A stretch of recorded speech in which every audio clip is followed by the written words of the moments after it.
And it is the very first episode of 2023. It's episode 430 in the history of Three Guys Before the Game, an historic week ahead of us with our first public appearance of Three Guys Before the Game, the debut of Hoppy Kercheval. What a week it's going to be. There is celebration in the air. Make New Year's look like a pile of puke. Exactly.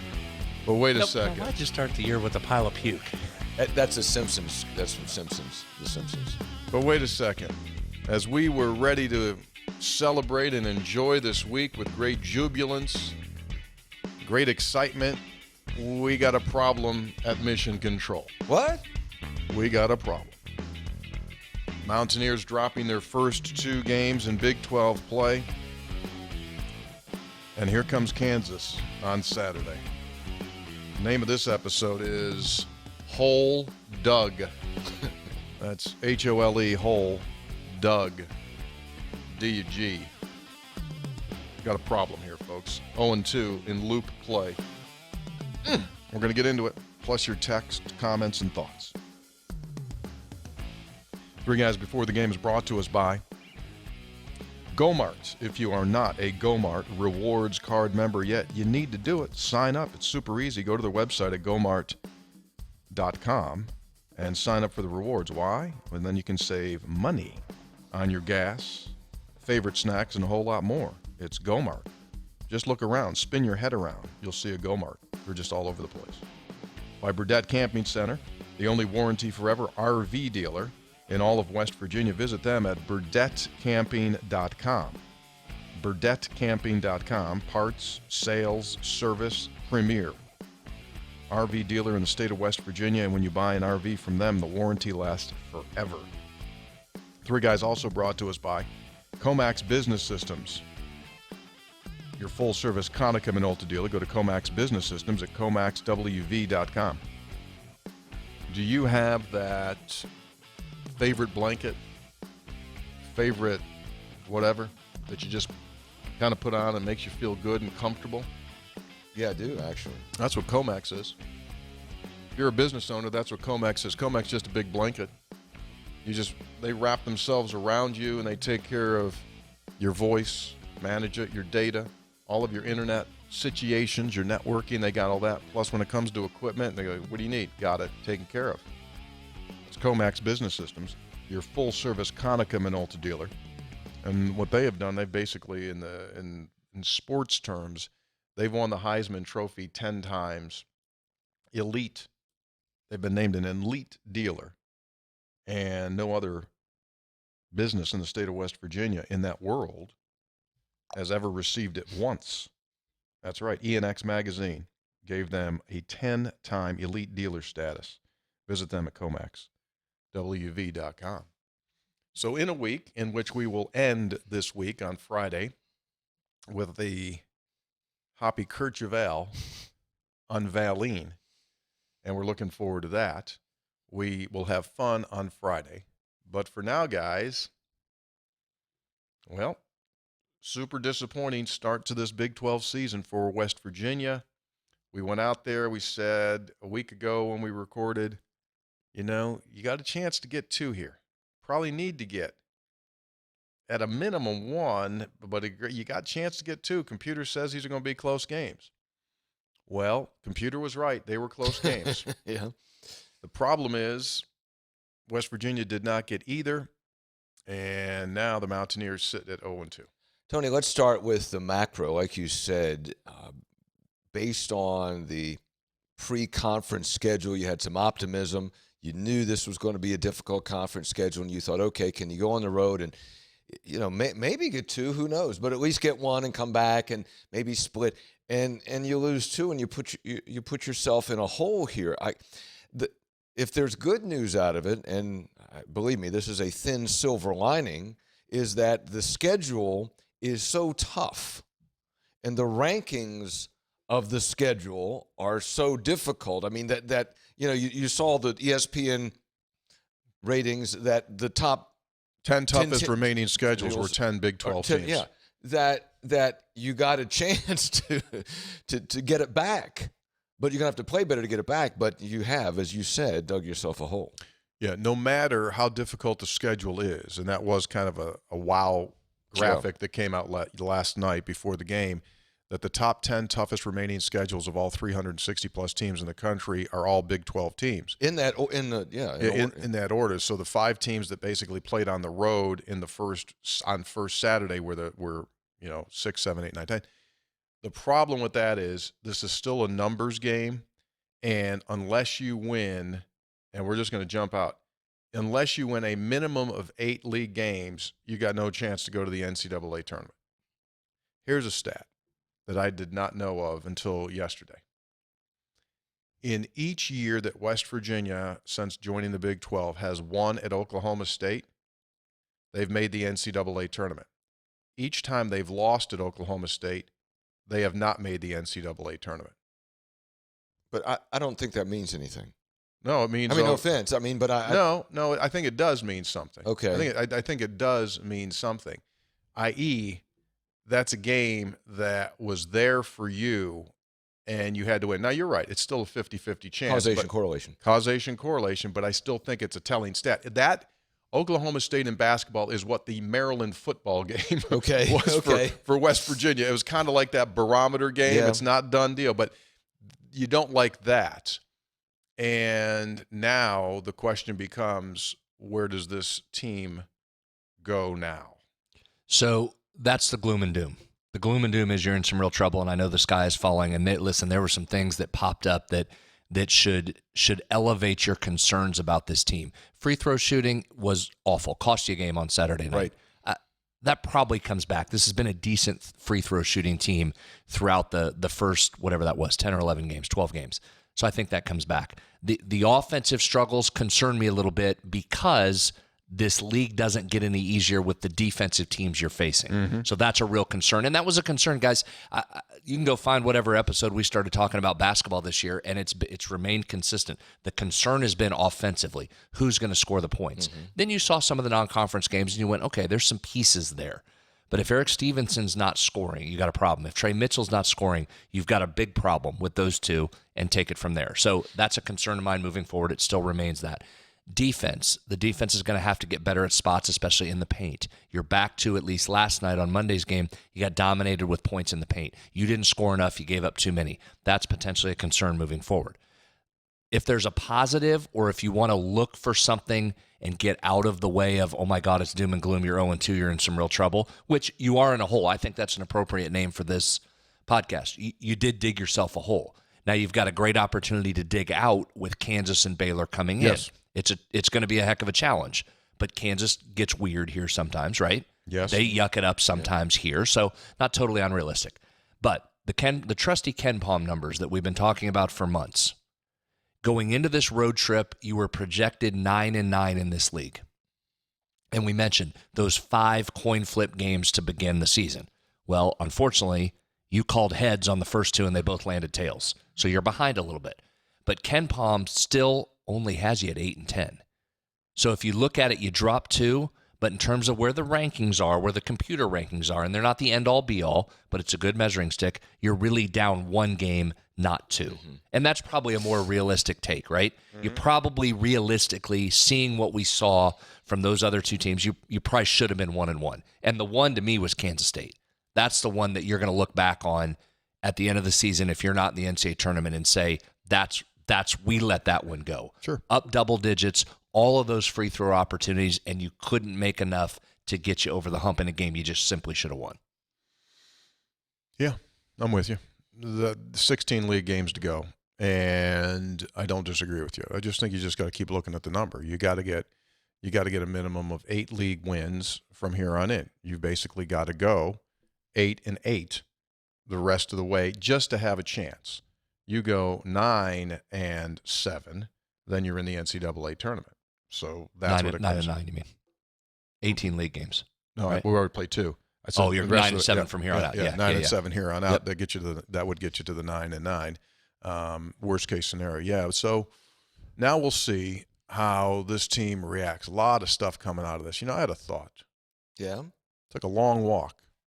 Took a long walk on Sunday. Off a short pier. We had the off day. on Sunday. So walking around there in Stillwater, which is beautiful. Is it? I mean, yeah, it's fine. Isn't it? I mean, the campus, every time I go onto these campuses, I say, I wish Mountaineer fans could come to these campuses and see these facilities. I mean, crazy. Now, Oklahoma State's at the very top of that list with Texas. I mean, it's just crazy. Flatland, it's all over the place. So anyway, beside the point. So I'm walking around there, and I'm thinking to myself, free throws killed you at Kansas State, and you didn't help yourself against Oklahoma State at the foul line. So how do you win games? Well, you do the little things. You make foul shots, right? So why don't college teams have a free throw shooting coach? Why? Baseball, they have a hitting coach. They have a pitching coach. I think that old school thoughts across the board, just because that's the way that it was, why don't you change it? We lost that game because of foul shooting. We spend hundreds of thousands of dollars on various things within programs. I'd go get $75,000, $80,000, and I'd find a free throw shooting coach. And every single year, I'd be the best free throw shooting team in my league. And I would win 2 more games a year. Mm-hmm. And we're not sitting here talking about 7 wins in the league. We're sitting here talking about 9 or 10 wins in the league in your NCAA tournament. Why not? Mm-hmm. I mean, it's the absolute definition of insanity when the wrong guys go to the foul line and they can't make free throws. Don't tell me that they can't be better free throw shooters, because I can go get senior citizens, seriously, and these guys do this on YouTube. Go take a look. They get the old man out there, and they teach him the form, and he always makes foul shots. Now, I know it's 100% different, but let's take it to the next level. Let's take it to a high level of a shooting coach and fix these guys. I would equate it more to, you said a hitting coach, but hitting is such a, well, I would, yeah, I'm a hitting coach, or like a field goal kicker. I mean, people go to camps. I mean, the field goal kicking's gotten better because it's become very specialized, and now guys hit 50-yarders, as a matter of routine. Even if it's a consultant that comes in several times during the course of a season, this is a form thing as much as anything. It's mental, and someone can teach you that to be better at it. I'm not saying you're going to go 100%. I'm saying you can be better than you are. Incredibly frustrating. I guess related to that, what is more concerning about those 2 losses is that, in one instance, you had a big lead and blew it. In another instance, you were trailing and came back. Well, that's encouraging, but then couldn't finish. But these games against tough opponents are revealing. Free throw shooting not there when you need it. Making turnovers. Who has the ball down the stretch? Who is going to score down the stretch? Who are you going to depend upon to get a stop? Things that you need to win these close games that so far in these 2 games have not been there. And now, so those are deficiencies that got revealed in these 2 games that have to be corrected in order to try to get to that 9-9. Yeah, and get corrected against better teams. That's the challenge that comes. So here's a couple numbers that are hallmarks of this West Virginia program that you just can't have these numbers look like this. So we talk so much about free throw attempt rate and how important that has been to West Virginia, right? That they get to the line more than their opponent does, sometimes at a massive lopsided advantage. West Virginia in last night's game against Oklahoma State was in the 92nd percentile in terms of free throw attempt rate. They got those opportunities at the line, but then didn't convert enough on the free throw attempts. How about this one? Offensive rebounding, which is probably it's a hallmark pillar of this program, but not necessarily of this particular team, right? That's been an area where you've said, okay, who's going to get on the offensive glass? But last night, West Virginia, 72nd percentile in offensive rebounding percentage. Okay, pretty good, right? Upper quarter of nationally in offensive rebounding percentage. But how about this staggering number? Second chance field goal percentage. So your percentage that you made on those second shots, just 25%, you're in the 5th percentile nationally. And that's where, so you got them and couldn't finish when you put it back. You can't do that. You got the free throws, couldn't convert them. So you're there doing some of the things you need to do. Now the execution has to be better. You can't be top quarter nationally in the rebound and then bottom 5% on the finishing. It just can't happen. Those are just two numbers. I could give you some more that look like that, but those two things, offensive rebounding and second chance shots and free throw rate, are going to be things we talk about all year. West Virginia just didn't convert those last night. That's, Brad, that's a fascinating stat, because then on the first level you look and go, oh, you're doing good offensive rebounding, but if you're not converting, it negates the significance of the offense rebound. And I'll give you that example. So flip over to the other sideline. Oklahoma State offensive rebounding percentage last night was in the 17th percentile. West Virginia did a pretty good job keeping them off the glass. Their field goal percentage on second chance shots, 96th percentile. Wow. They hit 86% of their putbacks. But that was a lot. So there it is. So that team didn't do as good getting there, but they converted more opportunities. That flips them into a win. Those were those points in the paint. Those were those points. Well, and then, yeah. A lot of them and were. West Virginia makes a living off field goals in the paint. It's field goal percentage in the paint. You want to talk about another bad number? Just 30% from the field in the paint. 1 percentile.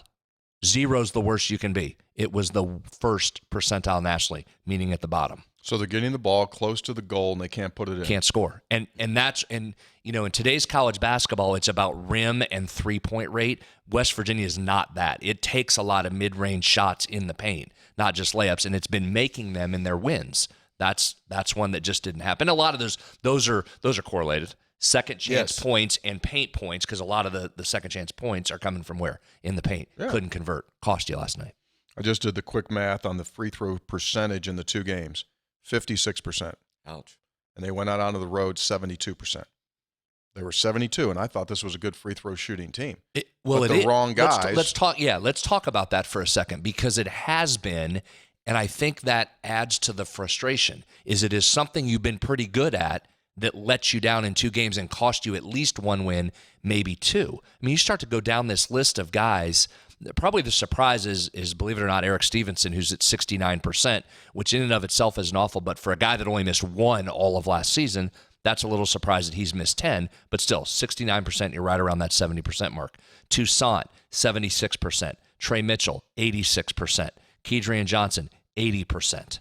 Emmett Matthews, 86%. I mean, you've got some guys that are elite at the line. Your challenge has been what the challenge is. Your big guys are struggling, which no surprise. Jimmy Bell, just 55% from the line, and Mo Wagi, just 50%.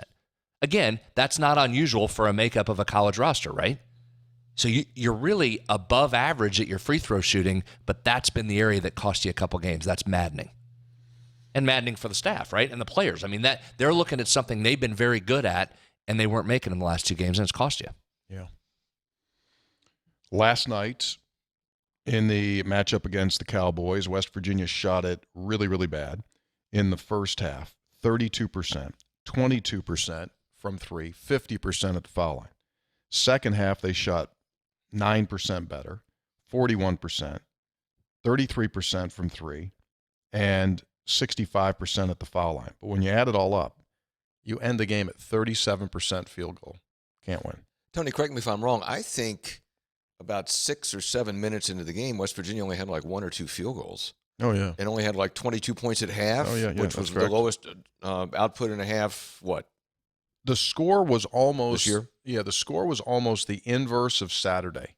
So on Saturday against Kansas State, West Virginia was leading at halftime by the count of 32-21. They were up 11. Last night, West Virginia was down 31-22, 1 point difference in the 2 scores. So you said, okay, in the second half, K-State was able to come back. Now you come back. And they did. And in fact, they took the lead. And then, boom, the topic which I'm sure we're going to spend a lot of time in, and that is the technical foul and the subsequent 5th foul against Erik Stevenson, which put him on the bench, which limited West Virginia offensively in the late going when they badly needed baskets. WVU ended up missing 6 of its last 7 shots. Oklahoma State made 3 of its last 4. Ball game. See you later. 13-5 stretch, I think, when Stevenson went out, right, in terms of points. Yeah, because he was just blistering hot for you. He hit those 3 threes. You had the momentum back. You had them on their heels. That was a big that was a game-changing moment, is what that was.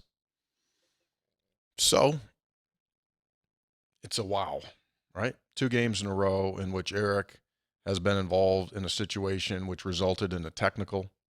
And as a result, you see that he has to be on the floor. I mean, he was plus 15 against Kansas State. And again, obviously West Virginia played better when he was on the floor last night. And now you just wonder out loud, can he get under control? Well, he changed the game twice. Yeah. The first time in hitting 3 threes and getting West Virginia back in the game, and then getting the technical in the 5th foul and going out of the game. Yes. Changed the game twice. Yes. Well, yeah, just to further underscore that, the stat program I'm looking at lists 24 different lineups that West Virginia used last night. Okay? 24 different lineup combinations. Only 3 of them produced a positive net point per possession, which makes sense. You lost the game. In 2 of the 3, Stevenson's in the lineup. Mm-hmm. So, again, now there's a stat to back up what you already saw with your eyes. You knew that. He has to stay on the floor. He just simply has to stay on the floor. Yeah. And we brought that up in that rare appearance that Hoppy granted us on his public affairs show that he does on Tuesdays. I don't think he's not a malicious kid. He's not a bad kid, but he's a kid that's got a control problem right now. And this may be, you hope this is that low point in his career where he realizes that his actions have this massive impact not only on him individually, but on the rest of his team. And this could be that moment that he'll always look back on because he's got a chance to play and make money professionally. Yes. He's not an NBA guy, but he could go overseas. He could be a long-time overseas guy. Yeah, he could be a long-time overseas guy. But, dude, and as I told you during your show, Hoppy, I mean, I had that conversation with him yesterday during shoot-around, and he completely understood it, gets it, understands it, but couldn't control it again, And, what are you struggling with over there? I mean, you Well, I don't know him. You do. I don't know him. I mean, I've kind of flipped because when it was early on in the season, it was fun to watch, and he was goofing with the opposing bench a little bit. But, now you're in league play, and the last 2 games it has cost you. And I don't know if I certainly don't want to throw him under the bus, but I don't completely buy this argument that that's how you have to be in order to have that game. No. I mean, you can talk trash during the game, you can do a lot of gestures, but there are lines which by now, as a guy that's been around for a long time, that you cannot cross. Otherwise, you're going to hurt yourself and your team. It's not just about you because you're part of a group. And also, as you said, Tony, they're looking out for you. The officials know who you are, okay? He is now one of the usual suspects. When something goes wrong, they're looking at you. And you're not going to get any breaks. Mm-mm. And he knew that before the game last night. I specifically told him, I used the word, you're radioactive. These guys know you.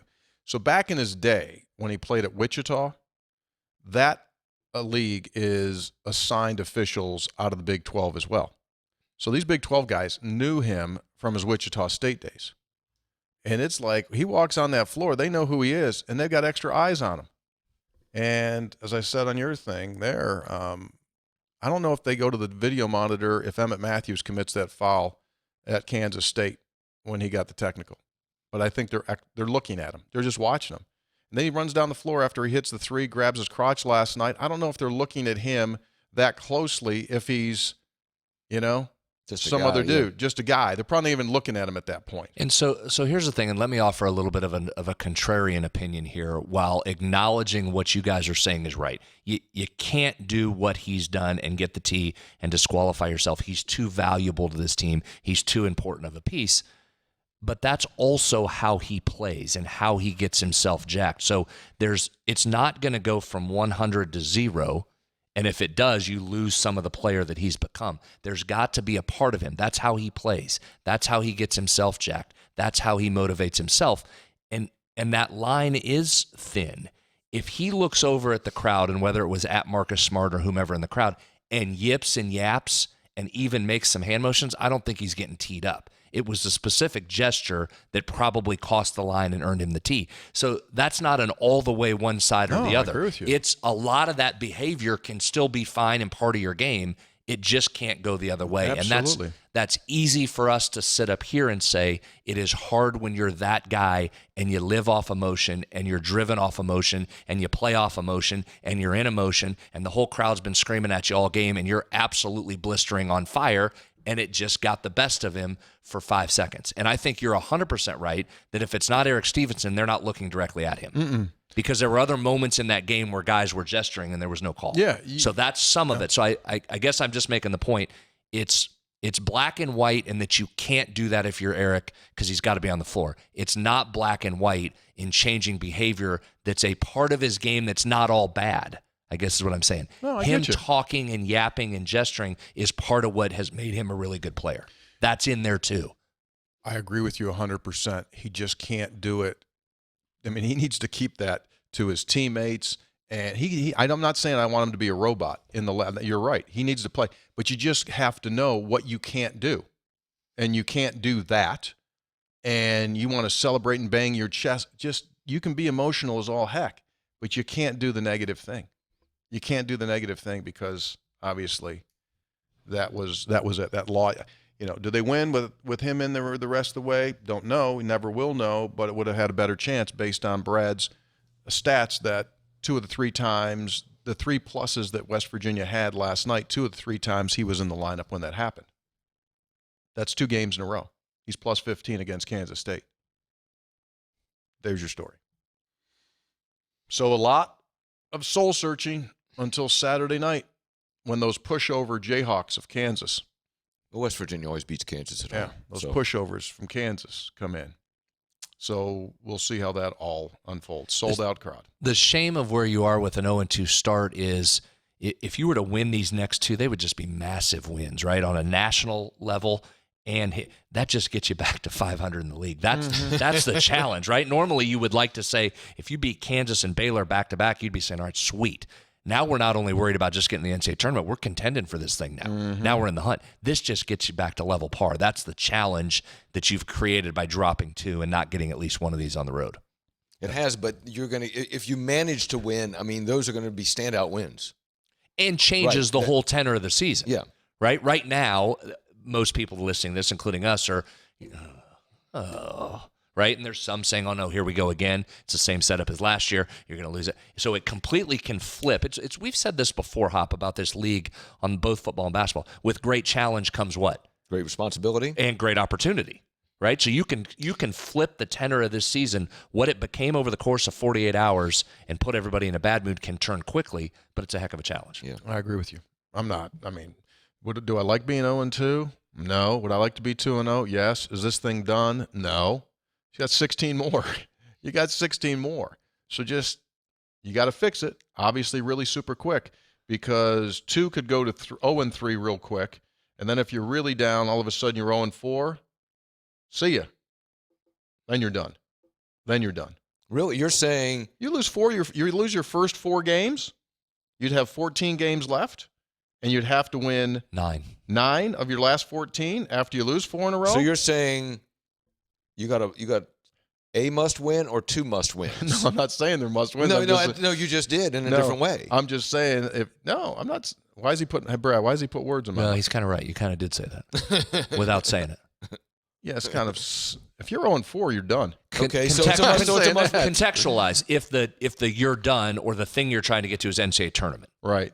Then you did just put a couple must wins on here. Yeah, I'm saying if the goal is NCAA tournament. If the goal is NCAA tournament and your minimum number of wins that you have to get is 8, which we're just wondering if 8 gets you in, does it? Don't know. You're on the line. Yeah, do the math on it. This is unforgiving. This is an unforgiving league. It's a painfully unforgiving league. And so, yeah, I think you could probably say if you go zip in your first 4, you got a hell of a problem. Because guess who doesn't give you any sympathy? Any team in this league. Anybody. Oklahoma, TCU, They're just Texas, waiting. Texas Tech next. They're just waiting. That's the string. They're just waiting to kick you. Oklahoma's on the road. Texas Tech's on the road. Then you got Kansas and Baylor here. For the record, I did think Oklahoma State was pretty good. I mean, not elite, but pretty good. Played hard. Got some talented guys. I'd say this. Yeah, they're 27th right now in the Ken Palm ratings. I mean, yeah, that's only it's not even a bad loss. It's only a quote bad loss in the if you're looking at this league trying to identify where you can steal road wins, because you're going to need to steal a road win or two, right? So likely you're not going into Allen Fieldhouse and getting a win. Going to Baylor is going to be difficult. Lubbock is weird. It's hard to go into Lubbock and win. So you're trying to find spots. Kansas State in a total rebuild with a brand new coach, with a lot of their fans. That's what surprised me. I was dead wrong about that. I thought you might get a more docile environment in Manhattan with all their people at football. It was not. It got loud there, didn't it? Yeah, they came in. Yeah, that was a pretty good crowd. Dead wrong on that. But those are two places where you looked at and went, well, those aren't easy places to win, but compared to what else is in the league, maybe you can go get one. I would say this as well, Hop. You'll get based on if the roster of West Virginia remains as is, you'll get both of those teams here. Yeah. You'll get both those teams here. So now you go 2-2 against those guys. So now you're at 500. Now what are you going to do the rest of the way? By the way, that was a I don't want to say it wasn't a sleepy environment there, but it wasn't a very big crowd there last night. It's a big building, and they don't draw tremendously well. That's one of your easier places to play. Yeah, that upper deck hasn't gone in terms of how they wanted with ticket sales, has it? I mean, it was scattered. No. It was fans were scattered. I mean, it's improved the camera angle. Used to be a historically bad, all-time worst, can't watch a game from there because I get dizzy. Yeah, me too. Well, so it's improved the camera angle. You know what they did? I know. They went into the seats. Yeah, well, good. Yeah, they went into the seat, but they hadn't all the time. Even when we were in the league, it wasn't like that. They used to shoot from the concourse, which looked like the catwalk. I know. I mean, it looked like straight down. Well, from you the felt catwalk. like you were falling when you watched the game. You had to take a Dramamine. Yes, they've improved that. You know why it had to be like that? Got it explained to me when I was there. When they did the expansion, basically that's old Gallagher Eye, but they added a second deck to it. But as you know, the football stadium adjoins it. Yeah. So the only way they couldn't go out, they couldn't go up. Exactly. They couldn't go this way. They had to go this way, so they had to match it on both sides. And we're just talking roof pitch here, Hop. I mean, just roof pitch, just basic roof pitch. Same thing Maryland had to do with those visiting seats that Mountaineer fans have sat in, because that road's there, so they couldn't go back and hang over the road, so they had to go straight up, which forces you to come down on your butt like a little kid if you're trying to go down those seats. Seriously. Because you don't want to fall, Hop. You got to sit on your tush. It's like how it used to be at Boston College, where you're looking for the press row for the football stadium, and your basketball. The basketball, you flip around there. the basketball. Conti Forum is right next to it.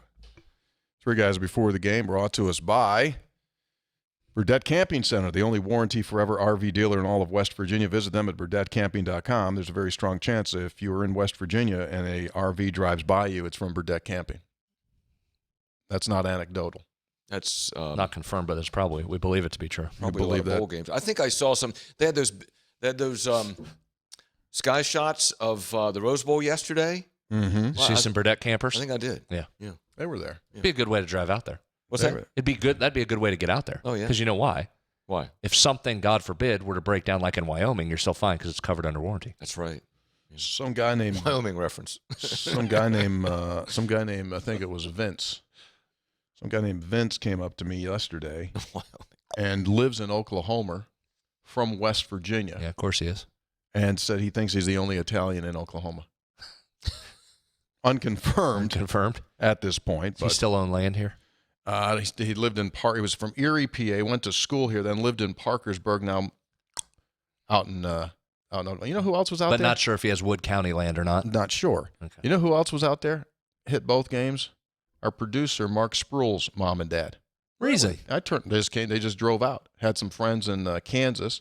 Turned around, saw him Saturday at K-State. How about that? And then they were there at Stillwater. I mean, just drove out. That's not just drove out. Just drove out as I went to Go-Mart. Okay, I mean, that's where you go for good times. Go for. Or I'd even give you like Uniontown for dinner. Okay. Just decide to drive tonight to Uniontown. I'd give you that at 30 miles. I'd give you that. You're right. You probably don't just drive to Oklahoma. Well, how about this though? You know, Spruill's dad's in the motorcycle business. Yeah.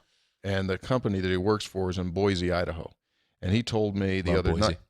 Huh? Love Boise. Yeah, it's huge. Growing. He told me that in the motorcycle community, like one of the goals that riders have is to ride 1,000 miles in a day. And he did it. Not on this trip. No. But in the past, he did 1,000 miles, took his cycle out to Boise. Wow. 1,000 miles. Can you do that 1,000 miles a day? How do you do 1,000 miles a day? Do the math on that. How you do that? Math. Let me do the math. Well, hell, that's like how fast you got to go. Well, I'm going to do the math. Well, if you go 80 miles an hour for 10 hours, that's 800. Yeah, you could do it in the course of a day. You're going to go 80? That's I mean, you're going to stop? Well, I mean, you probably got to sleep pretty well. Sleep pretty well. This coming Friday, we'll be releasing Hoppy Courchevel. And for our folks that are coming in, we look forward to having you here on Friday. We are going to record the Q&A that we do. What time is that? It's people are going to arrive here. This might end up 2 guys before the game live show. People are going to arrive here at 2:30. The event starts at 3 here downstairs. We're going to be an hour Q&A. Who's setting up? You setting up? We got it taken care of. You're doing nothing. Just bring yourself. That's all you need to do. How are we dressing? I got that handled too. There's be clothes for you. Oh, I got to ask you something. This about is an clothes. all-time great. I want to get to the Courchevels, but this is an all-time great for Courchevel. Yeah, right. He got his huge day and an event about him. He's got his done a own beer. Thing. His own beer. He's getting new clothing. He just has to come talk for a little bit and hasn't had to lift a finger. Doesn't know anything about it. Yeah. This is perfect for you. And I tell you, people ask me all the time, like, where can I get swag? Where can I get the beer? How do I get there? What's going on? What's the deal? And I say, I don't know. Tony and Brad are handling it. Here's the deal. George Pelletier, our boss, asked me today, and I had to defer and said, I don't know. Yeah, you don't know. I really don't. I think I nixed George, too. He asked for a couple of, like, hey, can we get so-and-so? I said, no. Step back. You said it from the very beginning. I said, just get back, George. Stay back, George. Limited number. So the deal is, folks, if you're in the area and you do want to take part in this, obviously our event goes here from 2:30 until 4. And then we're at the Ale House, which will be closed, private, 4 until 6. And then they will open the doors at 6 p.m. on Friday. And the general populace can come in and they can sample Hoppy Courchevel. There will be some barbecue from Luke Darnell that they'll be selling at the Apothecary, pulled pork. World champion Luke Darnell. Yep, Friday. But our event's going to be, we'll be in there from 4 until 6. Then at 6, will it be like Studio 54 and people are lined up and trying to get in? Yeah, Brad and I will be celebrity bartenders. Is that confirmed? Yes. I thought you were confirmed. Both of us are. I don't know how to be a bartender. She's going to teach us how to pour one. We don't do anything with the money. All we need to do is pour the beers. You're good with that, right? I don't know. We'll see. We'll see how the night's going. Come on, man. You got to play. People are coming. You got to take care of them. We want to overserve them. I mean, no. Wait a minute. No. That was the wrong. Yeah, really. We want to over-deliver and under-promise. That's what I meant. I don't want anyone overserved. Right. Clearly. You guys ready to do this thing? Hit it!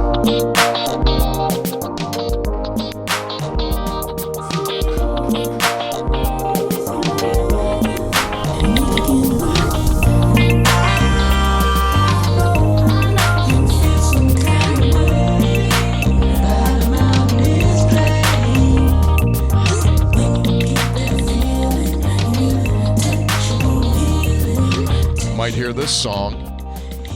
Might hear this song on Friday. Let's put that on a loop. Yeah, very well could happen. 3 guys, hello from Nashville. I was at my physical therapy appointment tonight. All of a sudden, I heard a familiar song begin playing on their radio. It was Sexual Healing by Marvin Gaye. It gave me a good chuckle along with a couple of strange looks from the other people as to who the guy was laughing to himself about. Happy New Year, Chris. We'll be hearing from the Marvin Gaye estate here soon. Chris, I hope everything goes well with the physical therapy. Texter says, scope, spreads, hoppy, catching up on pods. If you want a zero-turn mower, here's your best bet. Don't judge the kid stuff around it. It's the steel of zero turns. Let me know if you guys need help in finding one in West Virginia. There it is. There's a steel. Ted in Warrington, also known as the Trains guy. Happy New Year. So now so we were going to go Cub Cadet. Now he's bringing in the steel. I can't make it out. Is it hidden? He's got Now, what's the brand? Skag, it says. Skag is the brand. Is that true? It's like the Steel. Like the Steel. Oh, it's a knockoff. It's like the Steel of Zero Turns. Oh, it's called Skag. Yeah. I'll look into I that. gotta look into that. He's got that jammed in here like mine is. The only difference, my hood's up. Well, as he's I'm got saying. a But wagon. I've got kids' scooters. I've wagon. got kids' helmets. I got the same. It's almost my garage, except I don't have the orange. I've got the green. I'll check that Almost out. on my garage. Is your hood still up on Still your... up. Oh, you got time. You know, that's the universal symbol of I'm working on this. You need to lay some tools around it, too. Work in progress.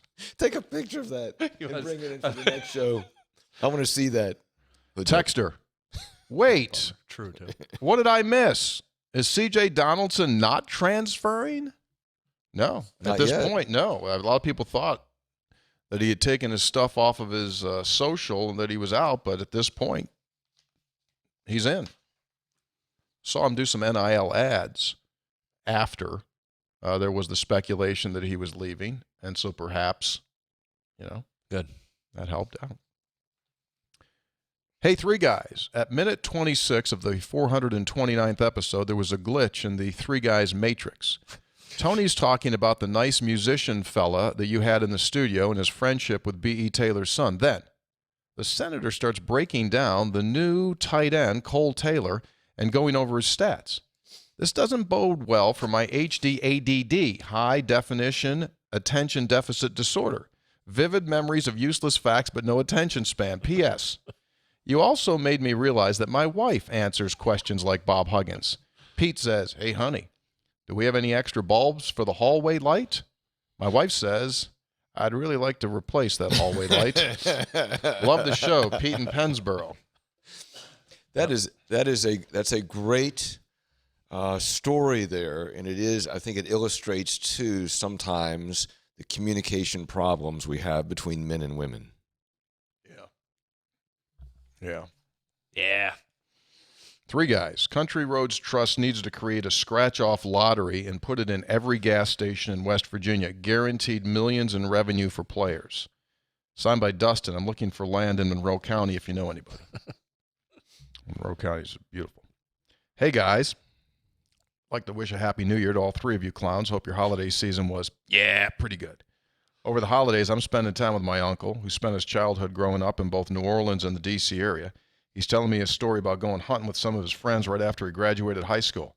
And just to prove that there's always a West Virginia connection, he says, "I'm not exactly sure where we were, but my friend's family owned land in Hardy County."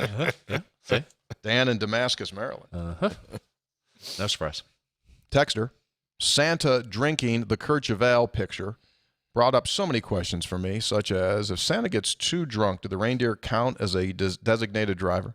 Does Gomart offer roof parking if he wants to get a fly rod Slim Jim on his way home?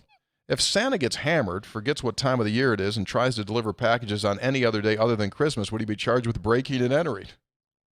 Where does Santa stop when he needs to relieve himself after a night of heavy drinking of Courchevel?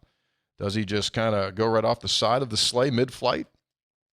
What's Santa's hangover cure? Milk, cookies maybe, or would it be something weird and gross like reindeer pee? Just a few of the questions I'd like to know the answers to. Love the show. JD, Southern Coalfields. JD, you need some help. P.S. I've lived my entire life in West Virginia, but I do not own any land. You guys talk about it so much, I'm starting to get land envy. Might be time to get some. Might be our next purchase. If the Courchevel sales go well enough, we're rolling that into some land. My brother has land. Excuse me? Of course he does. My brother has land. Oh, Nick does. Yeah, in your home county or in any other county? No, but I'm not sure if it counts because it's in his home county where he lives. So that doesn't count as land, right? No. You gotta have He it in lives another on county. the land He he has, lives or on it's the another land. tract No. somewhere else. Right. No, it's if he's living on the land, it doesn't count. Doesn't Okay. count. Got Got to it. have it somewhere else, preferably in another county. Right. Okay, got it. Ours will be purchased in a county other than Other than where you Monongalia. live. Yeah. Okay. And in a best case design, he would have a camp. So he could say, I'm going to my camp on my land. That's always good. Joey in Princeton, I want to thank you guys for helping pass the time as I drive all over West Virginia, testing and sampling concrete. Currently 6:36. I've been off for a week and a half. I had to drive from Princeton to, and then there was a typo there. I don't know where he went, but somewhere far away. Rough, but you all helped the ride, LOL. P.S. Family has hunting land in Monroe County. Joey in Princeton. What, Monroe County is big for Big. land, isn't it? Big. Gorgeous Might county. have to start our search there. Nobody says, I have land in Hancock County. No, not a whole lot up there. But That's if you coming do, now. But if you've got the mineral rights in Hancock, yeah, mineral rights. if you got mineral rights, it'd be really good. What happens first, Texter asked? 3 conference wins or 3 double-digit scoring performances from Jimmy Bell?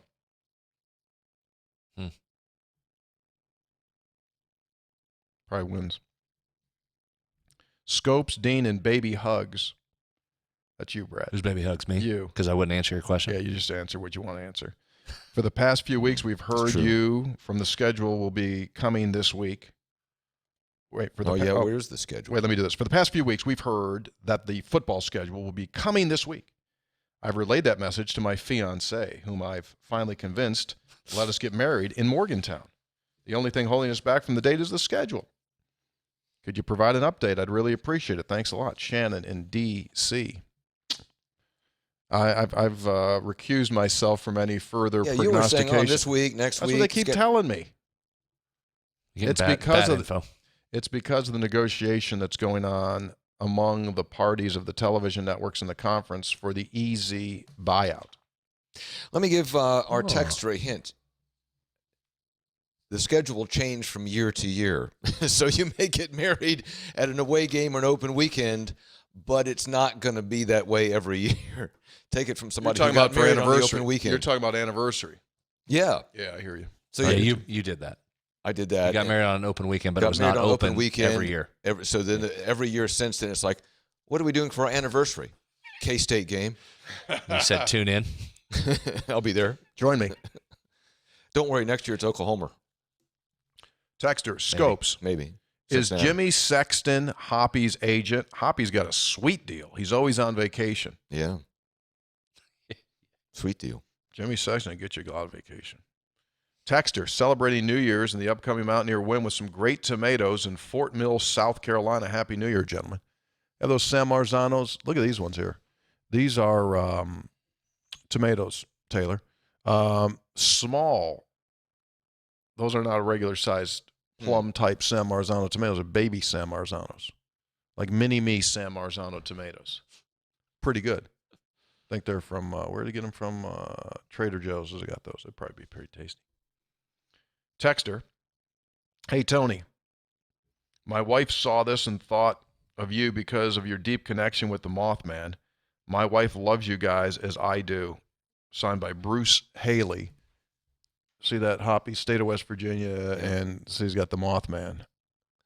Monsters, it says on the bottom, monsters are always free in the state of West Virginia. I forgot to do I'm still on that, by the way. Yeah, doing a hell of a job on that, Hop. I think you both just get off it. By the way, Bruce. Move on from the Mothman. By the way, Bruce, my name's spelled with a Y, not an I. I see you've designated yourself as a CPA. Do I write PCA next to your name? I don't do that. I call you a CPA. Upset there that his wife loves us. Yeah. Well documented. Why do CPAs always have to put their 3 initials down there? What do you mean? CPA. Signed his name as a CPA. Bruce, CPA. Worked hard for the designation. What's that got to do with 3 guys? Like he's not sending me accounting information and tax information. I mean, he wants you to know a little bit about him. So I say like Tony Caridi, PBP. I don't know if you want. You're just mad because he spelled it T-O-N-I. Yeah, damn right. Just taking gratuitous shots at poor Bruce because he spelled his name wrong. That's exactly what I'm doing. Listener to the show, participant. I'm not hiding that. Yeah, I am. CL in Clarksburg. Gentlemen, the legend of the Mothman will not die on this podcast, so I will regale you with my first encounter with the legend. Oh, no. Here we go. While living in the county of Westmoreland in the kingdom of William Penn, shortly after the start of the 3rd millennium, I encountered the legend. It seems that in the 2nd year of the reign of Bush the Younger, the Mothman became much disquieted over the moving picture drama being filmed not at Point Pleasant, but near the city of William Pitt. Gave you moving picture. I love that. Some scenes even taking place in the shadow of the towering Cathedral of Ignorance in the Land of Oaks. But what made the Mothman's eyes glow even redder was the use of the village called Katanning instead of Point Pleasant and the piddling tributary called Allegheny instead of the mighty Ohio in the filming of the drama. It is said that on the dark January night at the exact time the moving picture drama was premiered, that the bridge in Katanning shook on its abutments and the Allegheny flowed backward. Signed CL in Clarksburg. So he's upset that they made the Mothman movie in Katanning, Pennsylvania. Texter, WVU versus K-State basketball game. Ugly. Bigs are 5 of 14 at the free throw line first half. Hug says he can't understand. They're supposed to make 100 free throws after practice. Teaching them proper form and shot arc may help. There was controversy about that because Hug says they're supposed to make 100 free throws. Then he said they must be cheating. And then didn't one of the players come out? Did I hear this morning? One of the players raise the issue about whether they were actually taking 100 shots. Did you hear that? Did not. It was, check my notes. I think it was Mitchell. Said not everybody was making 100. Okay, moving on. Nobody wants to talk about that. I've already spoken my piece about free I know you throw. have. You said hire somebody. What do you think of that? I Brad, like you it. gave me nothing Yeah. on that. No, You went totally what? Talk to me. You don't like the idea? It's fine. I mean, it's fine. Guys on the staff can teach shooting as well. Teach them shooting. What was your field goal? Coach. What was your free throw Well, percentage in high school? I was in college? a tremendous free throw shooter. Were you? What did you say? He said it was tremendous. I mean, I could shoot. It was tremendous. But I wasn't a 6'10" dude. I mean, that's the thing. If it's the little guy, if it's your shooters having trouble making him, that's the concern. Okay. It's not so much to me when it's your centers. You expect. I mean, you'd like them to make more, but you'd expect the misses there. It's when the shooters miss. Were you 80%? It was so long ago, I don't remember. Probably. But I was so nuts. Like you know what I do in the summers? Fine. You ask me about it. Here's what you get. Okay. You know what I would do in the summers? I'd go over to my grandparents who had a nice hoop layout. You could get the full lane and the arc in it going out and sideways. Nice half court. Wow. Okay, good. So I would go over by myself for hours, and I had a spiral-bound notebook in the garage. Really? And I would shoot 10 at a time and go record how many out of the 10 I made. Really? For hours upon hours upon hours. So Hugs make 100, I would have passed that with flying colors. Oh, really? Shot a lot. Okay. Good story. I like that. You still have that notebook? I don't. I you wish I did. Yeah, that'd be good. I wish I did. Did you use the same notebook for the wiffle ball league? No, different. Wasn't a wiffle ball league, just a You kept wiffle ball stats, didn't you? made up league. Not wiffle ball stats. I created my own game with deck of cards and baseball stats. So when you shot, in high school, then when you stepped up to the line, you were completely confident. Yes. Okay. I did miss one, though, against Waterloo East that cost us a game. Did you? Excuse me? Missed one against Waterloo East, who was number one in the state at the time. Cost Set us it a up. game. Tell the story. Mike Davis ended up being player of the year. I went to the line. I missed a free throw. One shot or? Never forgiven our buddy Randy Peterson, writes for the Des Moines Register. He was covering me at the time. Well, he was just kind of reporting the facts. I thought it was a gratuitous shot. He put it at the end. Brad Howe missed a free throw with 1 second remaining. That's a key part of the story, though. You choked. I did. You needed a sports performance consultant. Choked it. Last bastion of untapped. I mean, did you feel like you choked or you just missed it? I mean, sometimes you just miss it. It's not like you choked. I choked. Yeah, I could have won the game. Probably a choke. Number one team in the state? Yeah. Had him. And I was a good free throw shooter. See, that's why it was a choke. If you put a 40% free throw shooter at the line and they miss it, that's probably just a miss. When a good free throw shooter went to the line with a chance to win it, that should have been automatic. Was it 1-1 or was it just one shot? Or I can't totally remember that. I have to go back and check that. When was that? I've got the article somewhere. I can probably pull it out. Yeah, grab that. Along with the back picture of your lawnmower. Two things you got to bring. Had him beat. Had him beat. That does hurt. Stays with you. Obviously. More than the wins. Just got a text from our boss, Sure. George. Oh, what did George say? He says, when are you back in the saddle? I've got a couple of things to go over with you. Uh-oh. So he doesn't know I'm down here right now. So chances are he's going to start to pander get some spots in on the event. All right, text back. Probably Thursday, George. George, see you next Monday. So he's not listening live? It is a live program, right? He could be listening or watching. I'll tell you one guy that doesn't, one guy that doesn't miss, two guys that don't miss, three guys down in North Carolina. Who? James Long, former Mountaineer, successful coach, Yep. WVU Tech. We love James. And Aaron Lambert. So you remember James went down North Carolina, and he's running a training facility there, high-level basketball people. Did I tell you that I went and visited him? Yeah. Yeah. So I was down in North Carolina after Christmas, and I went over really? Cornelius, and I went to his facility. And I walk in, and James was in the court area, but there was a cat standing in the office who's their strength and conditioning guy. And those guys all look the same. I mean, every strength and conditioning guy, it's like they're just like clones. They all look the same. They never have long hair, right? Never have. They always have. Chances are high, like 89% of them have a shaved head. You know that, and I know that. Most with a goatee, mustache. They just look the same. So I pop up, and he was a P1 listener. Aaron Lambert. Put that picture up there. There he is, right there. Stunner. He's got a shaved head. Yeah. I mean, all those guys have a shaved head. So his deal is this. He's a strength dude there. He's from Beckley. Of course he is. He's from Beckley. Yeah. Played baseball at Beckley. May be the greatest baseball player in the history Beckley Woodrow Wilson. of Beckley Woodrow Wilson High School. Yeah. Probably. He didn't tell me that. I'm just kind of I mean, maybe it's been just saying said that. about Yeah. it. speculating. Okay. Yeah. Speculating a little bit. Sure. And P1 listener. So it's great to see him. And his family's still heavily involved. So he was telling me he trained people in Ohio, and now he's down there. They got NBA guys coming in there and big boys, but they also have little kids all the way up. Huh. Pretty fantastic facility. Good setup. Oh, it's really nice. It's a really, really nice facility. Had a 6'7" freshman in there working out long as long could be, and plays at the high school there. Had a game that night and was working out. Getting some work in? He's 6'7" freshman. His arm, like he could tie his shoes without bending over. I mean, he both parents played college basketball. Mom played at Texas Tech, and so it's always fun to see those guys. So they're doing well. So shout out to our boy James and Aaron Lambert. Thanks for listening in. Real quick before we go on, can I add a shout out in? Gentleman I met over the weekend at a function. Yeah. John Rubin from Morgantown. Hello, John. Thanks for listening. Shout Big out. fan of the show. Shout out to John. Hey guys, Chuck in Lumberport. Did you meet anybody this weekend? How is he Did you going to meet anybody anybody? this weekend?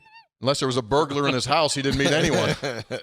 You know, over the entire holiday, I saw my wife, of course. I spent a lot of time with you, Brad. Yeah, We were true. doing bowl games. True. Mike Parsons, Kyle Wiggs, all work-related, and my neighbor Chuck. Chuck is always involved. That was it. Chuck is involved.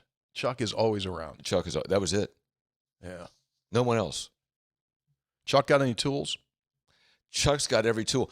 My wife was looking. There's a house across the street for sale, and I said, we can't do it because we'd lose Chuck as our neighbor. No, you can't do that. That's your go-to for tools. Oh, my gosh. He has every. Does he have a lathe in his house? What's that? A lathe? You think he could do some You wood? know, I don't know if he does have a lathe. That's a good. That's kind of to the next level. A lathe. Oh, I know. Well, you said Chuck had every tool. Well, okay, I was exaggerating a little bit. I mean, I was talking to a guy, Jack Marucci, the legendary Jack Marucci, WVU grad, created the Marucci bats. yes, He's at LSU. You know what he's doing now, Brad? Sold the company. He sold it. Yes. Did okay on the sale, I'm thinking. Did okay on the sale. It was several $100 million. And you know what he's doing now? Drumsticks. Huh. Really? And they were telling me his drumsticks are used by like some of the biggest bands in the world. Come on. Now he's going to reinvent the drumstick business? Yeah. I asked the guy, I said, well, what's the deal? Is it the wood? Like, how's he doing? He goes, I don't know. But he's like, got the dude. They were like, I'm talking about big boy, like the great rock bands, they're using as sticks. Unbelievable. That's what's going to happen with this Kirchhoff. It's only a matter of time before you see the Kirchhoff Clydesdales going down the interstate. Like I was coming back up from North Carolina, I saw 3 huge tractor trailers with the Budweiser Clydesdales inside. I said, one of these days, there go the Kirchhoff Clydesdales. I don't want Clydesdales. I want goats. Goats, that'd be good. So when we purchase the land with the Kirchhoff money, we put goats on the land. That's right. All right, that's right on. Chuck in Lumberport Correlated. writes that on ESPN's Game Day, Reese Smith was talking about a story in the 1890s involving a Mountaineer football player who played against West Virginia, beats a team, and then that same team got the player from West Virginia, paid him, and the following week the guy played against West Virginia after he was being paid. Yeah, heard him say that. I think didn't we talk about this on the I- show? We had You've talked said that on the yeah, show we've- before. Yeah, we beat Reese on that. It was transfer portal. Is that? Does anybody know if that's true? Well, I It's guess- absolutely true. Absolutely true. You ever looked at Ira Rodgers? You ever looked into that story? No. Oh, geez. I guess I should. I mean, he played at Bethany, came down here. I mean, these guys were just like, it was unbelievable. They do anything. Play for this school, go make money here, come back, 30 years old, they're playing. Hey, three guys, Hot Rod, Woodbridge, Virginia. I'm watching the Texas-Oklahoma game. I noticed the referees were letting them play, not calling as many fouls as they could have. It looked like a football game on a basketball court, bodies flying everywhere, being knocked down left, right. There were a total of 31 fouls between those two teams. I thought the referees were calling it the same way for the WVU against Kansas State game that West Virginia would then win. Boy, was I wrong. The refs took control of that game. Neither team could get into an offensive rhythm. 53 fouls were called, West Virginia, Kansas State.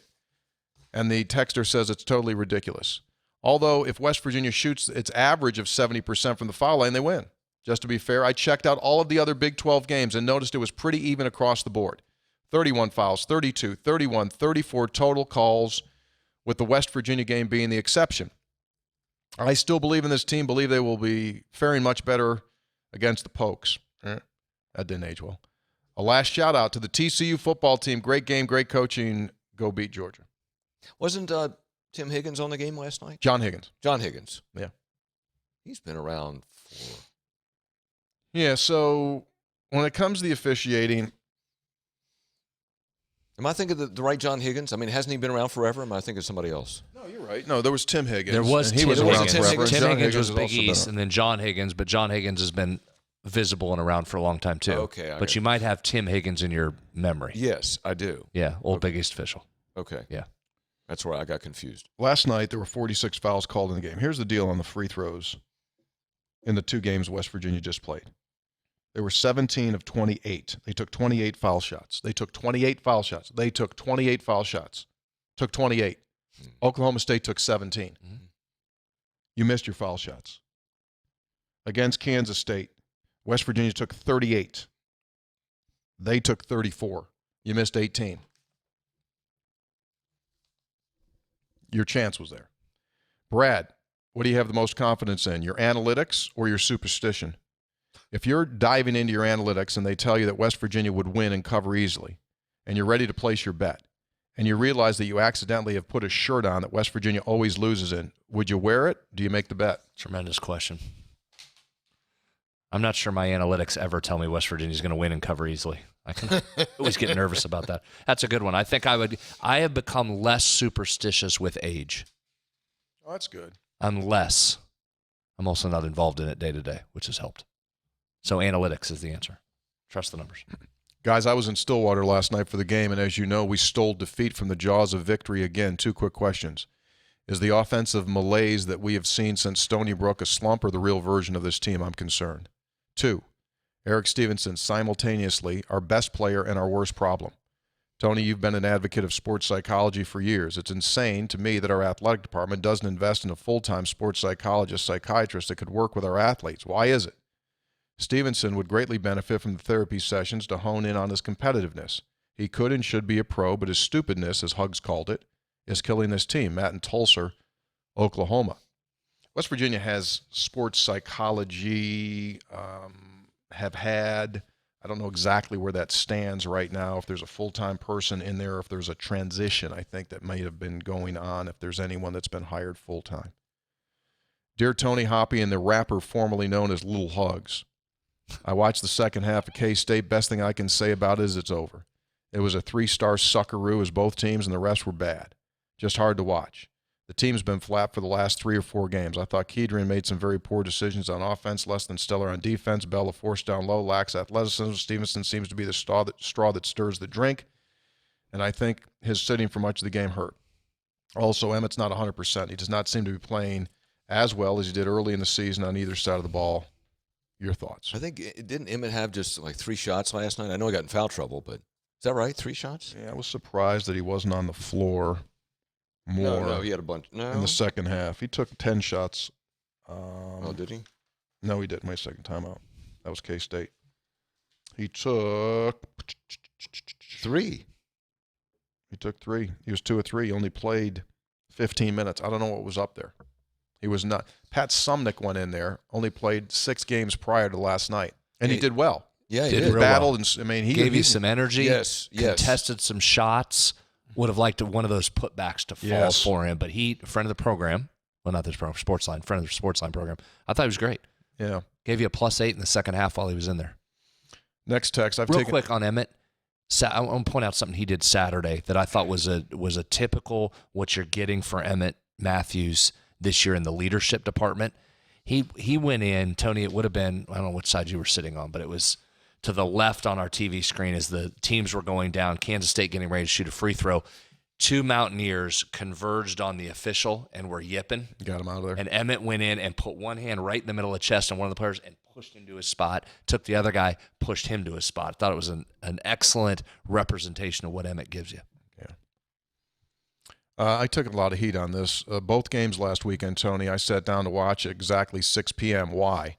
Because I never would have imagined that Tony would use Central Time when tweeting out the start for the game. Unfortunately, my faith in Tony was shaken, and we'll have to resort to finding start times from a new source. It was only a matter of time before you bowed down to the Midwest elites. Is that true? No. So I tweet out what time the broadcast starts. It's 6 p.m. Pre-game is 1 hour. Join us beginning at 6 p.m. Oh, I got I don't you. say the tip is 7 p.m. And so the problem is with the texter because you're telling me you sit down to watch it. I don't do TV. I do the real broadcast medium. I do radio. Wow. I texted Probably could clarify if it's your coverage begins or if it's tip-off. I want him to you listen to the yesterday. whole Probably thing. provide a good service, so you want to listen to it. I want him to listen No. to the whole thing, so join us at 6. We did. Tried to sit down at 6 and listen to you. I don't do TV. You don't come on right at 6. Others do. I wanted you to come on the program yesterday, which you did, to my public affairs program, and I texted you to remind you, and I put 11:30 Eastern. I almost put 10:30 Central. Should have. Can never say it too often. Texter, basketball team had us fooled. They looked the part, gritty, hard-nosed, but in reality they're not. This team will finish around 500, be a major disappointment. I think it's partly my fault because every year I believe this team will be relevant. I think I need to face the reality that West Virginia sports teams are not relevant currently, and I do not see this changing anytime soon. See if you can get to 500 in a league. Texter, spreads, is it too late to get action on the over for Stevenson's technical fouls? Oh, yeah, we had a number on that earlier. didn't In-game we? text, so I don't know how this plays out, but I think it's safe that we could use Erik down the stretch tonight like we could have used him in OT against Kansas State. Got to get it under control, signed by Trey. Oof. Wasn't it 4? I thought it was like 3.5 because he put the hook, but it's moved. It's moved significantly. What's it? What's the end game? What's it move to? It might be up to 6.5. Wow. How many does he have? 3? 3, I think, right? At least. Yeah, 3. So you moved it to 6.5? Yeah. Today? Bill, who graduated from the university in 65, my dear wife of 53 years who's not a West Virginia grad, has faithfully watched hundreds of West Virginia basketball games with me. At the end of the disastrous Oklahoma State game, she looked at me and said, quote, "Why couldn't you have gone to Kansas?" For that, I had no explanation. Because you went to West Virginia. Texter, fellas, why do they call the technical on Stevenson for the crotch grab but didn't call it on Boone for imitating smacking the ball off of our guy's head when he smashed it off of him as he was falling out of bounds, so it would be off of us out of bounds? I don't see those. Don't those seem to be the same? Yeah, they should call that. If you're doing that, I didn't see that. He did. If you do that, then, yeah, you should have got it. Texter, I never thought I would get to this point. With the last years of football and basketball, I am almost done watching and listening. Very little pleasure anymore. All it does is get my blood pressure up and cause me to be in a bad mood. Yes, I am so tired of hearing I'll fix it. I'm sure you won't read that. Guess what? That's right. I did. And if in seriousness, if it is affecting your blood pressure for real, you probably do need to pull back because it's not worth it. It's not worth it if it's making you physically sick. Texter, Stevenson showing why he's on his 4th team. His shot isn't good enough to overcome his immaturity. His shot was pretty good last night. I hope he goes for about 35 against Kansas. I'm really hoping that, And again. tells the whole Kansas bench about it. You're going to get a technical. You're going to get another technical then, Johnny. Tell himself. just Fine. have self. Go for 38 then. Cover your technical that you're going to get. Good. Light him up. Hi, 3 guys. Just wondering if you could share any reason why Hugs could legitimately skip the post-game handshake and not look at it as an incredibly poor sport. And does this behavior merit action on the part of the university? I love Hugs, but it's a terrible look. It should never happen. And is it too early to worry about a repeat of last year? The overall talent much better, but there have been some very ominous signs the last 2 games signed by Sean in Florida. I missed that, Tony. What happened? He did not Participate? he did not go through the handshake line. And usually, Hugs is very good about that and talking to players because he knows all the players and saying complimentary things to the opposing players. Usually I think he's very good about that. First time I've ever seen him not do it. I have seen him run after an official after a game, and then after he gets done with that, he does come back up the line. He did not last night. Obviously, he was just at that point of pissed off that he didn't do it. So, no excuse, but that's what it was. Sean in Washington State. Erik needs to grow up. I love his competitiveness, his moxie, and his shooting, but he needs to increase his desire to win the game over his desire to win the highlight. This is a scam text next. I really enjoy the banjo sign M.Man, Pleasance County. Well, the Mouth Man is not from Pleasance County. We've fixed that, right? Mason County is where Point Pleasant is. So that guy's a scam texter trying to get you. Is that like from Russia, like a Russian bot? Yes, exactly what it is. Trying to get us to click on a link that didn't exist. Gentlemen, I hope you all had a wonderful holiday. How quickly optimistic thoughts go away. You guys told us we had a chance to be good. You didn't say we were going to be good. This looks like to be a struggle in a monster conference. Let's try to stay positive. 9-9, Big 12 gets us in. I hope that the January 6 event goes smoothly. Mason in Mason County. Thank you, Mason. Mason, it's going to go. Not real name, though, I would assume, right? Mason no. in Mason County can't be a real name. It's going to go real smoothly because we're doing a really good job of keeping Hoppy out of everything. It's probably wise.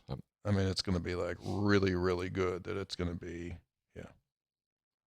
Let me see here. Okay. It'd be nice if we could have the January 6th event and then turn around and get a win over Kansas. Might be some correlation, causation there. Mm-hmm. I would think we'll take credit for it if we do. Absolutely. Anything to help. You're going to have a big crowd. It's going to be a good environment there, right? Yeah. So, You're talking about the game or the event? Both. But you were talking about the game. I was talking about the game. Yeah. So the crowd's got to count for something, right? Yes. It's the first game against a conference opponent with the students back. Are they back? They'll be coming in this weekend. Don't they start, Brad, the next? No, 13th. They don't start. No, they're not here. Oh, not back yet? No. But Be a good crowd. yeah, make some noise. Yeah. Last one, Hugs. So I'm anxious for Erik to come in, bang some threes in, get that. That's okay. That would be fine. Get the crowd up. Texter. Hugs has been saying the same thing the last 3 to 4 years. How do we miss so many close-in shots? You're exactly. That close-in shot thing that was a best stat of the show. Was right there. Yeah. You're in the top quarter of offensive rebounds, and you're in the bottom of converting them. Bottom 5%. We make 100 foul shots a day. We throw it to the other guys. We miss open shots. We don't rebound the ball, et cetera. Different players, same problems. Perhaps it's the system or just a lack of overall talent. Well, this has been an uplifting first show of 2023. Well, welcome to the new year. Special thanks to Jumpin' Jack. He's a correspondent that he's out in Iowa, goes to school there now. And he joined us today. Hoppy, could you show your candy that he brought us? This thing weighs about 2.5 pounds. Those are This big. is chocolate, and it Terrific weighs about 2.5 chocolate. pounds. That's terrific. And by the way, this is 6 servings. 6. So, yeah, use it Brad judiciously. just hit it again. Hey, What let me ask happened? Brad said... Made it one day. Did you crush that?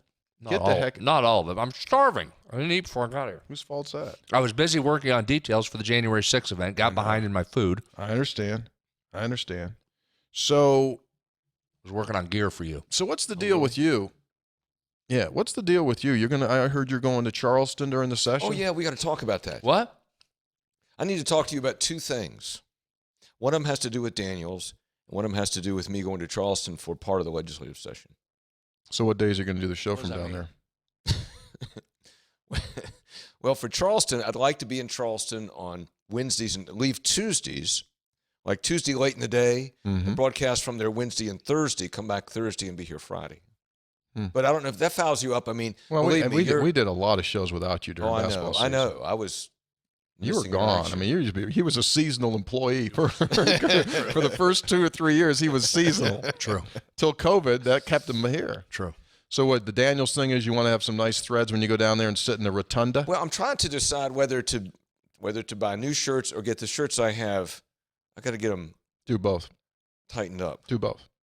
Get them altered and get some new ones. Yeah, get them altered. We're going to go over. You're going to see Phil. Harry, You're going to get some new ones, and Harry will come out. Phil will have all those pins in the jacket. With the, and the they'll wax, measure you, the and chalk. they'll handle it. Do both of those. We're going to do both of those. Can I go when you're there? Will you help me? Hello. How can we help you? I need to get some shit. Okay, come on back. Phil, take care. Yeah. I'll be your grader. Yes. We'll work on that. All right. Harry's the guy. I mean, do both. Harry's terrific. Taylor. Spoke with A Harry. couple times, Spoke with Harry too. today when I was over on my shift. What was he working on? We're back to like sport coat. Oh, really? Yeah, sport coat. Now I don't know if it was just altering. You know, I mean, you could just give him 3 scraps of cloth and he makes a sport coat if you needed to. Yeah, you give him. But his alterations are elite. Unbelievable. Elite. So they can do the shirts though, right? They can do the shirts, but you're also going to get some new ones too. You need some new ones. Probably a couple new ties. Yes. Yeah. Right.